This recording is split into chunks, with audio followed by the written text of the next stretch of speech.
started this gangster shit. Mr. Motherfucker, thanks I get. Hello. I started this gangster shit. And this the motherfucker, thanks I get. Hello. All right, if you're new here but enjoying the content, please hit that subscribe button and join us. Thank you. All right, everyone. I'm here. It's Comic Artist Pro Secrets. I am Ethan Van Sciver, 26-year veteran of the comic book industry, world's most charming, elegant, eloquent, and yet humble man.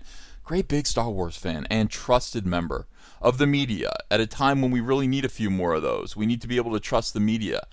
We can't always do that. We're looking at the broad outlines of a cultural war that very few people recognize exists. We see it in the weirdest places. We see it in one particular Star Wars movie. We see it in a Gillette commercial. And we're seeing it here. We're seeing it with Captain Marvel. The very peculiar behavior of BRIE LARSON, the star of Captain Marvel, and her social justice warrior activism, rather than promoting this movie as though it were what it is, which is a popcorn flick, a dumb superhero movie, starring a character that nobody's heard of, at least not this version. People know Shazam. They're probably going to go see that movie. They all know Shazam as Captain Marvel.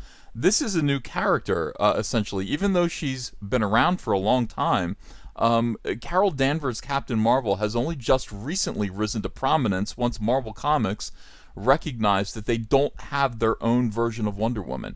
They don't have anyone, a female character who stands on her own.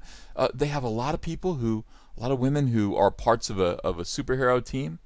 Make no mistake, Jean Grey Phoenix, Invisible Woman, all of these characters are beloved icons in the Marvel Universe. Shadow Cat. Let me think of who else. What other whammon folk do they have at Marvel? They have a few. Okay, actually have quite a few, but none that kind of stand alone the way Wonder Woman does at DC, and that was an embarrassment to Marvel Comics. And then somebody had this bright idea. They said, "Hey, Captain Marvel, Carol Danvers, the one whose powers got stolen by Rogue, essentially. She got jacked. Her powers got jacked. And she, what about her? Hey, her name, well, she's Ms. Marvel, actually, but we'll change it to Captain Marvel. And that will be really cool because Marvel is the name of the company, and she's not really, even though she's an Avenger, she's not really affiliated with any team. She kind of is a standalone character. Perfect. Now all we have to do is make her interesting and likable, and that's where they failed. And they've tried to relaunch this character. Whenever you see whenever you see like a Marvel poster at this point with like the entire like Marvel universe, Captain Marvel is right out in front. They're really trying to make her as important as Spider-Man, the Hulk, Wolverine, Captain America, Thor, any of their white male heroes that have been so successful and that have been doing so well and have such an incredible fan reaction for decades and decades and decades. They haven't been able to do this with Captain Marvel. Every time they relaunch her book, it gets canceled.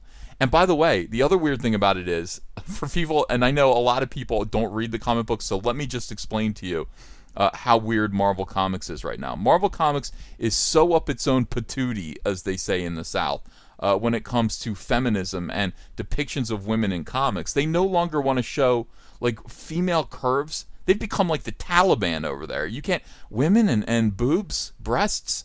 Oh, we mustn't. That's sexist to actually show women being beautiful, physically attractive and alluring. Why? That's the male gaze. We don't want to promote the male gaze. The male Gaze, not Gay. All right. So we don't want to promote the male gaze by making our characters beautiful. So they took Captain Marvel, they cut her beautiful flowing blonde hair, they gave her a flat lipless face. She looks like Justin Bieber now. They reduced her bust size. Nay, they didn't just reduce her bust size. Women with smaller cups, that's lovely too. They actually turned her breasts into one single breast that isn't separated. I swear to God this is true. That isn't separated in the middle. It looks like a grilled cheese sandwich stapled across her, like a giant grilled cheese sandwich stapled to her chest.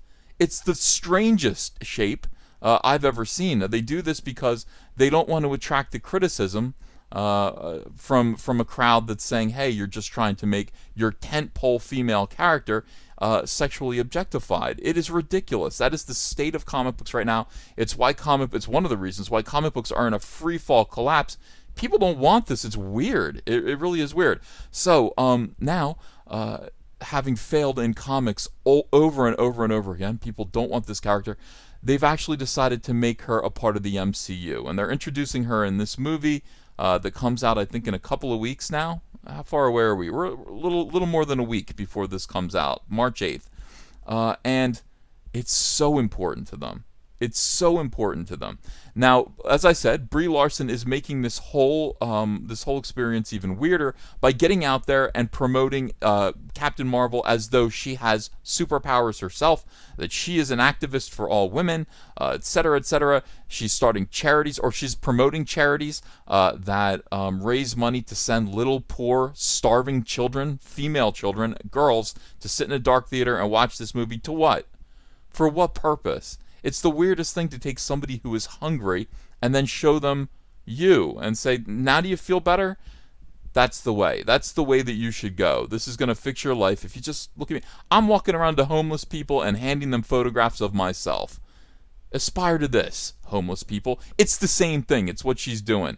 It's the weirdest thing. Now, if you criticize Captain Marvel, and people are, at this point, criticizing Captain Marvel pretty harshly, you will be called a troll, which is weird. You will be attacked and denigrated. People will say you have a small PP.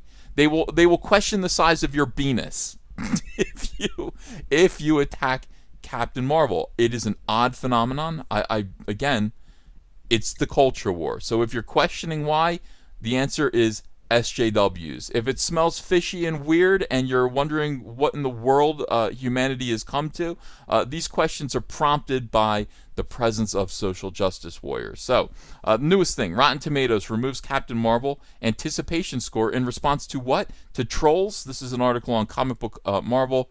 Comicbook.com, Marvel. After a weeks-long campaign to bomb a certain Rotten Tomatoes score for Captain Marvel ahead of the film's release, the review aggregating website has seemingly disabled the feature on their website. They can't take the heat. Before the want-to-see metric was removed, Captain Marvel was reportedly at a 29% rating. Wrong. 27% is where it got right before Rotten Tomatoes actually disabled the feature on behalf of Disney. Who is responsible for this? This is the weirdest conspiracy in the world. Look, they admit to lying. Though we previously reported it being the audience rating as an audience rating, the metric was in fact a score that monitored the percentage of fans who had an interest in seeing the movie. Virtually an anticipation ranking of sorts. An audience rating isn't available until after the movie has hit theaters. That is correct. They were lying and saying, people are putting reviews up and they haven't even seen the movie. They're all lies. Guys, weirdos, how else are audiences supposed to register their disapproval, dissatisfaction, and unhappiness with how Brie Larson is conducting herself and promoting this movie? How are they supposed to let you know, Rotten Tomatoes? How are they supposed to let Disney know? How are they supposed to let Bob Iger? How are they supposed to let Kevin Feige? Hell, how are they supposed to let Brie Larson know, as if she were interested, that they are unhappy with the way she's politicizing this movie and the way it has become so weirdly important to social justice warriors? There is a way, there was a mechanism to do that. It was called a want-to-see score on Rotten Tomatoes. These people utilized that to let these people know that they are not going to see this movie. And the reasons why, well, you can probably figure it out if you just do a little reading and listening to the people who are complaining about this movie, such as I. Just listen to one of my videos. It doesn't take long, and it's very instructive and informative. These people want to cheat, essentially. They want to cheat, they want to lie about what's going on, and they want to cheat, and they want to make it impossible for your feedback to be registered. You have every right as one single individual to say, I'm going to go to Rotten Tomatoes. I don't like that Brie Larson said, I don't want any white men in my press pool anymore. I don't like that. You have every right to go to a place like Rotten Tomatoes and register your disapproval in a very small way, the want-to-see score. And apparently a lot of people have done that. Now, what you get for that in return is you get to be called a troll. And poor Zachary Levi comes out to the film's defense. By the way, Zachary Levi's Shazam is going to be great. He goes, I just found this out last night, and if anyone thinks you're doing me a favor, you're doing Shazam a favor, or Warner Brothers, you're not. This is not helping anyone or anything. I wouldn't take it personally, Zach. People do want to see your movie. They're not doing this because of you. They're doing this because Brie Larson is being kind of a jerk. They're letting Brie Larson know, they're letting the producers know, they're letting the general public know, they're letting Disney know. This is not behavior that is appreciated. It insults the customer. This whole article insults the customer. You guys have to open your ears at some point. You can't just shut everyone out as trolls. You can't just shut everyone out as trolls. It just doesn't work. So as with films in the past, groups have launched coordinated attacks. Who is coordinating these? Where is this happening? I think I would know.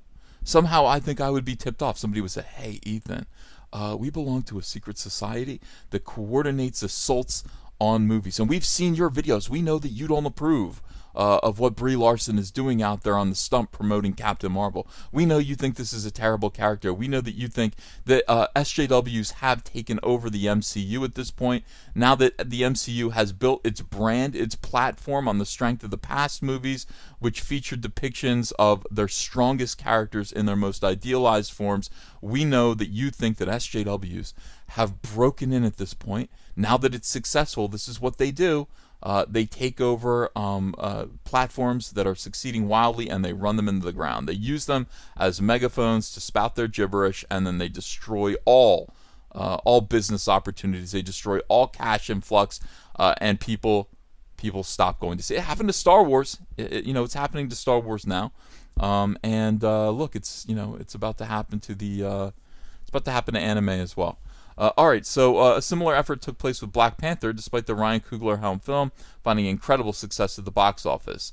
Earning a staggering $700 million domestically, Black Panther made a total of $1.3 billion worldwide on its way to 7 Oscar nominations, 3 of which they won. That's right, Black Panther is the Barack Obama of superhero movies.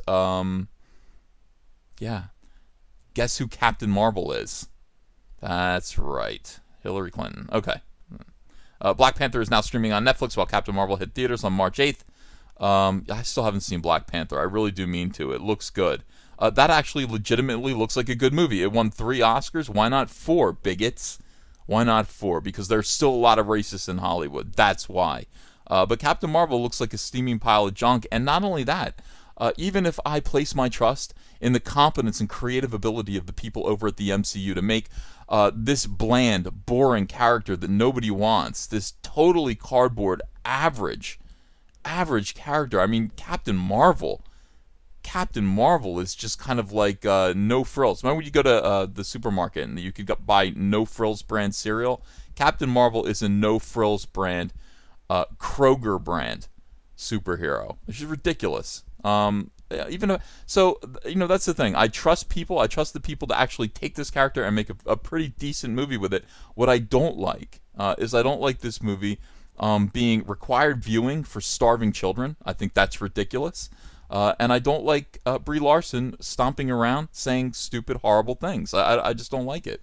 And people are joining me. People were joining me to express that they felt the same way, until Rotten Tomatoes bowed to some pressure, probably by Disney or Kevin Feige's people, whoever it was, to actually take down the want-to-see score. Folks over at Rotten Tomatoes, listen to me very carefully.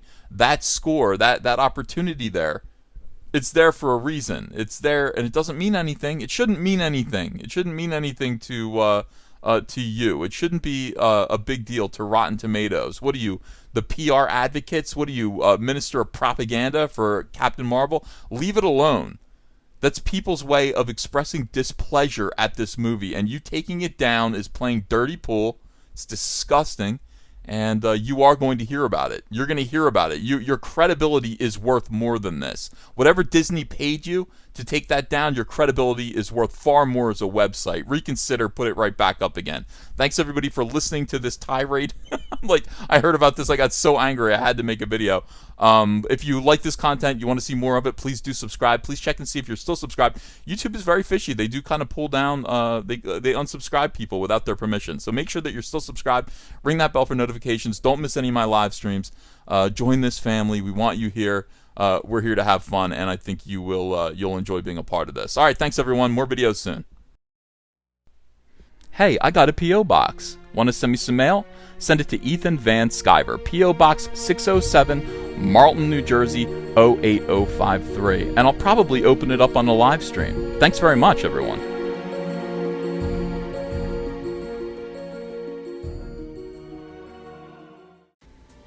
Hey, you want to follow me on Twitter?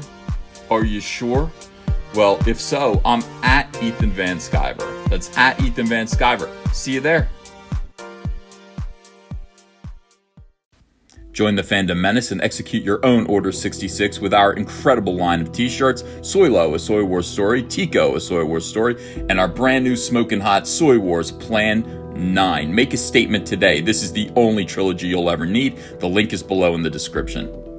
If you enjoyed this video and want to become part of this community, subscribe to this channel by clicking the laughing man face logo right on your screen. Ring the bell for notifications as well. You'll never miss a live chat. And stay tuned, another video by Comic Artist Pro Secrets is coming right up.